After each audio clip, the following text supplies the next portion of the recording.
नमस्ते दोस्तों, आपका स्वागत है हमारे चैनल ओनली स्टोरीज पर। आज के इस वीडियो में हम आपको सुनाने जा रहे हैं एक कहानी जिसका नाम है दो सांप। यदि आप इस चैनल पर नए हो तो चैनल को सब्सक्राइब कर लीजिए और बेल आइकन नोटिफिकेशन ऑन कर लीजिए। तो चलिए कहानी को शुरू करते हैं। बहुत समय पहले की बात है, एक नगर में देवशक्ति नामक राजा रहा करता था। उसके पुत्र के पेट में एक सांप ने अपना डेरा जमा लिया था। पेट में सांप के होने से राजकुमार दिन प्रतिदिन कमजोर होता जा रहा था। ये देख राजा ने कई प्रसिद्ध वैद्य से उसका उपचार कराया, लेकिन राजकुमार के स्वास्थ्य में किसी तरह का सुधार नजर नहीं आ रहा था। राजकुमार के स्वास्थ्य के कारण राजा हमेशा परेशान रहता। ये देखकर एक दिन राजकुमार अपने राज्य से दूर दूसरे राज्य में चला गया और मंदिर में भिखारी की तरह रहने लगा। राजकुमार जिस राज्य में गया था, वहां बलि नामक राजा राज करता था। उसकी दो जवान बेटियां थीं। दोनों रोज सुबह अपने पिता का आशीर्वाद लेने जाती थीं। एक सुबह दोनों में से एक बेटी ने राजा को प्रणाम करते हुए कहा, महाराज की जय हो, आपकी कृपा से ही संसार में सब सुखी हैं। वहीं दूसरी बेटी ने कहा, महाराज, ईश्वर आपको आपके कर्मों का फल दे।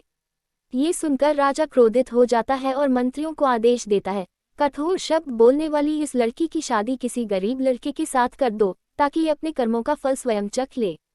राजा के आदेश के चलते मंत्री मंदिर के पास बैठे भिखारी से उसकी शादी कर देते हैं। वह भिखारी वही राजकुमार था जिसके पेट में सांप ने डेरा बना रखा था। राजकुमारी उसे ही अपना पति मानकर सेवा करने लगती है। कुछ दिन बाद दोनों मंदिर छोड़कर दूसरे देश की यात्रा पर निकल जाते हैं, क्योंकि दोनों मंदिर में रहना सही नहीं समझते। सफर के दौरान रास्ते में राजकुमार थक जाता है और एक पेड़ के नीचे विश्राम करने लगता है। राजकुमारी पास के गांव से भोजन लाने के लिए चली जाती है।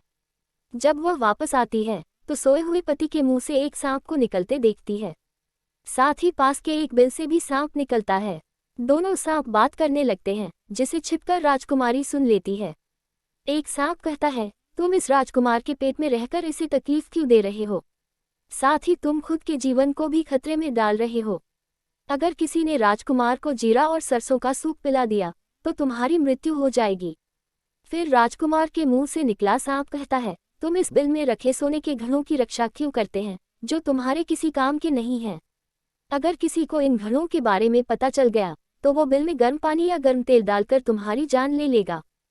थोड़ी देर बाद दोनों सांप अपनी अपनी जगह वापस चले जाते हैं, लेकिन राजकुमारी दोनों सांपों के रहस्य को जा चुकी थी। इसलिए राजकुमारी पहले राजकुमार को भोजन के साथ जीरा और सरसों का सूप पिला देती है। इसके कुछ समय बाद राजकुमार ठीक होने लगा। फिर उसके बाद बिल में गर्म पानी और तेल डाल देती है, जिससे दूसरे सांप की भी मृत्यु हो जाती है।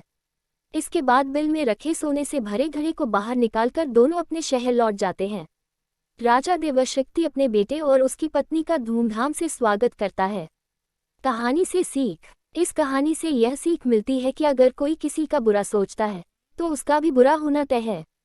सांप ने राजकुमार का बुरा सोचा तो उल्टा उसका बुरा हुआ।